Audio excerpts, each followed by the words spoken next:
Good morning, good afternoon, and good evening, everybody. Thanks for tuning into another Supatease video. And in this one, I'm going to be reviewing the Shadow Priest for Dragonflight PvP. What do I think about it? What is awesome about it? What can you really expect to accomplish with it? And most importantly, also, what is frustrating about it? I am currently doing an all specializations 2400 rating solo shuffle challenge, and I am very close to completing the Shadow Priest in the next one. I've done 18 out of the 39 specs so far. So if you want a trusted source for your content, then make sure to hit that subscribe button. This is going to be the place to stay. Now, the first thing about Shadow Priest that you need to realize is that if you are not experienced on it, it is going to be very frustrating, especially when you get lobbies like this, where it's a Windwalker Monk, a Warrior, or a Hunter, or some combination of physical damage. You really are going to have a tough time. You want to be looking to massive spell your healer to crowd control whenever you can see it. Right here, you can see me removing the freezing trap from the Paladin, and then focusing on getting my dots onto as many targets as possible. I get stunned up here and decide to Trinket and Greater Fade as my first trade with Desperate Prayer, because I can use Dispersion later on to recover.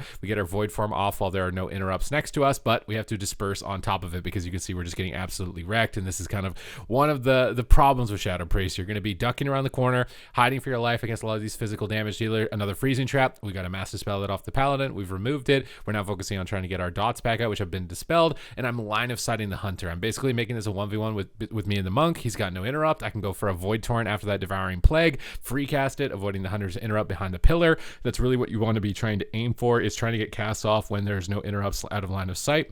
I can see the Druid casting Clone.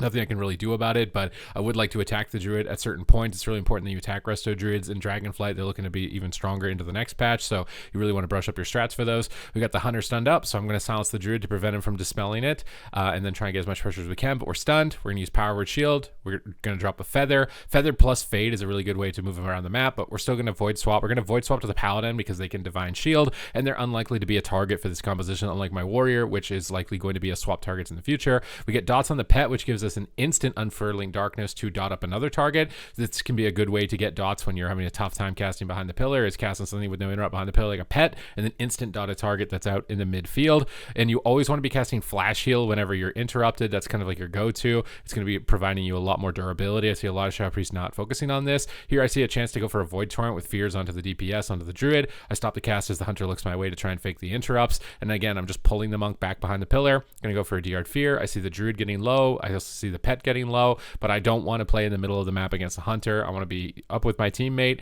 We've got a Dispersion here. We've also got a Shadow Priest stun because the Warriors put the Druid on stun DR. I'm going to put the Monk on stun DR and try and put him behind. If the Druid dispels this, he's going to VT fear himself. The Warrior will probably kill him, so that stun's likely to sit. And I'm just going to keep blasting whatever comes close, which is, again, in this instance, the Windwalker Monk. We've got dots, DP up. We go for a Void Torrent. Lucky here it gets Repentance off, so we're not going to really get too much pressure. Trying to get our dots back out onto the Druid as soon as possible as they're pushing into midfield a little bit now that the Monk has gotten off of us. And this is what you need to do, is immediately trigger that, hey, they're not attacking me, I gotta play aggressive. But as soon as that Monk comes back to me, I'm getting back behind the pillar.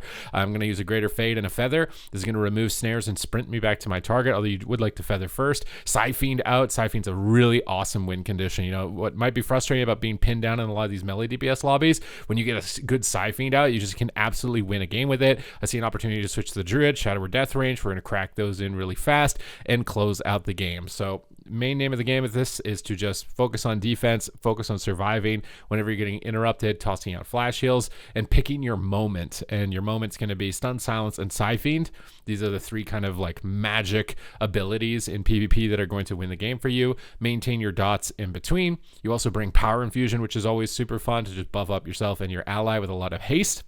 And you've also got Void Tendrils. And this can be really good with bringing melee DPS behind pillars, rooting them, Greater Fades, feathering away, and then sprinting and kiting, which can feel awesome. That is the one positive of this specialization, is that you will be rewarded if you can play out of your mind. You will feel like an absolute god in those instances, but it is really challenging. This is not a spec, I would say, for beginners, at least in these lobbies. It's a little bit easier when you get caster ones, but like this, it can be super stressful. Monk's on top of me, and the Warrior's coming in hot, and I'm already interrupted. So I'm starting to fall behind and panicking, but Shadow Crash. This is a great way to dot up against melee cleaves. We just toss that up in the air, stand still, and we get full dots for free. Warbanner is also a really frustrating moment. Generally, you want to be using Mind Blast procs or Shadow Word Deaths to try and take it out, or already be in Void form to use a Void Bolt. Void Bolt's been like the best way I've seen so far to kill something like a Warbanner. We're going to go for a Void Eruption here. There's no pummel and the monk isn't near us. We're going to get this going as soon as possible. Void Torrent, no one's in range. Should have had a DP. Actually, I do have a DP rolling. You want that Devouring Plague up whenever you're going for that Void Torrent. Trauma can be a great talent to pick up. I think I changed that talent later on if I'm not playing it here.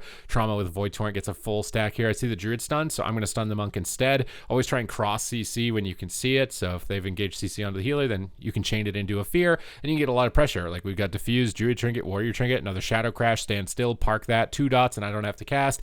DP out here onto the Windwalker again. If you get interrupted, you can Mind Spike. If you get kicked on that, then you can Flash Heal. We're trying to purge off some hots as the Druid's going behind the pillar, moving away from the Warrior in the root. We've got our Greater Fade, and we've got our Feather, and we're just looking to kite away with the root chain that we've got here onto the Warrior. Try and get our dots out, unfurling onto the Warrior. Going to start pulling them back into the back room, so the Druid has to come in, and as the Druid comes in, then the Paladin's going to be able to stun him, Repentance him, and crowd control him. So that's my main goal, or we can even attack him as we are right now, and he's running for his life at half health. So always trying to pull them into bad positions. Dots up onto the monk, going for a Mind Games. Got a Siphene. Unfortunately, he's able to roll behind the pillar, but this is still going to pull the Druid out into the middle, or it puts the monk in a bad spot. Get a stun onto the Druid here. I panic a bit and fear on top of my silence because I thought he might bash me, as you can use bash when you're silenced. But we get a fear on the Druid across the map. Monk is really low. He's trying to get back in range to get him, and he can't get there in time. So I saw an opportunity to sneak in and get aggressive, and I took advantage of that moment, and it's going to be a game-winning condition. So you just got to be heightened awareness, heightened senses on this specialization,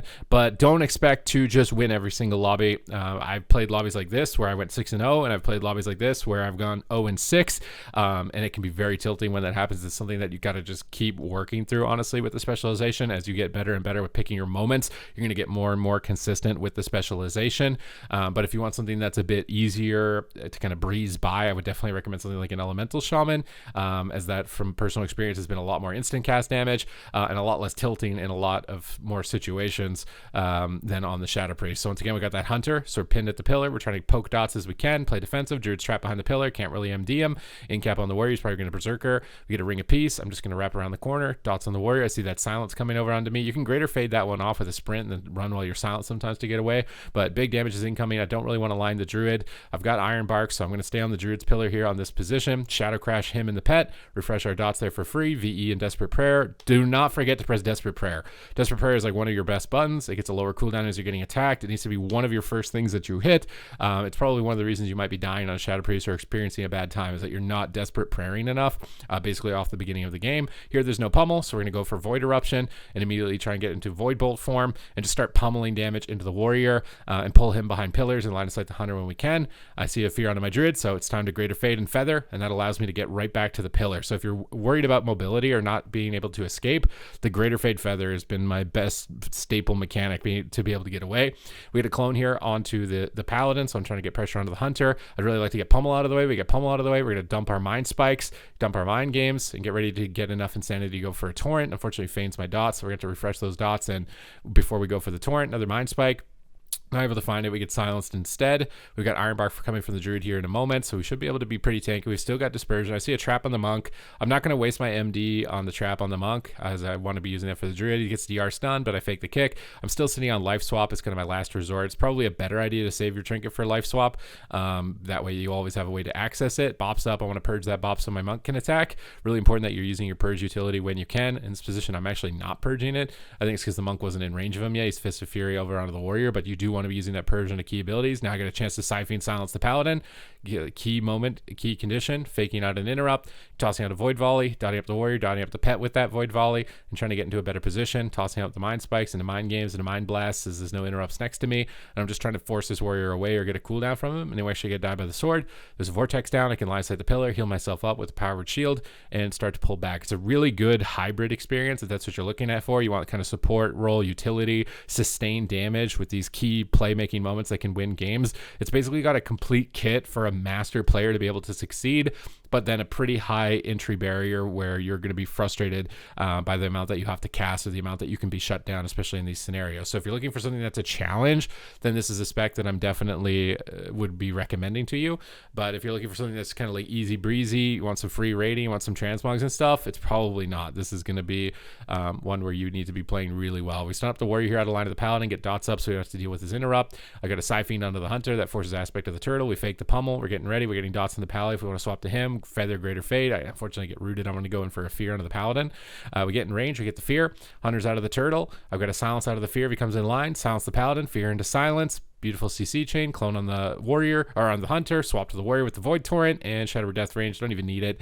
We're going to absolutely take him out there with tactical precision. So picking those moments when you got your CC, greater fade, feather in to get that CC offensively. If we're dying, we're playing defensively. Greater fade, feather back to the pillar. Vampiric Embrace and Desperate Prayer, you need to be using these. They're really strong in the opener and solo shuffle. Would definitely recommend placing them, right at the beginning of the game to buffer out the damage. Shadow Crash is a good way to get dots on the melee when you're not able to cast. Casting dots on pets or something as they're moving in when you're out of range of interrupt, so you can unfurling an instant row of dots onto somebody else, and then trying to time that void torrents with the devouring plague either right after you fake a kick or there are no kicks available, or you can root enemies and then get out of range of their kicks and then get that void torrent. That's going to be the main goal for you on the Shadow Priest. So overall, again, I've actually been liking it as far as like wanting to go for a challenge. If I just wanted to chill out, probably not going to be the one.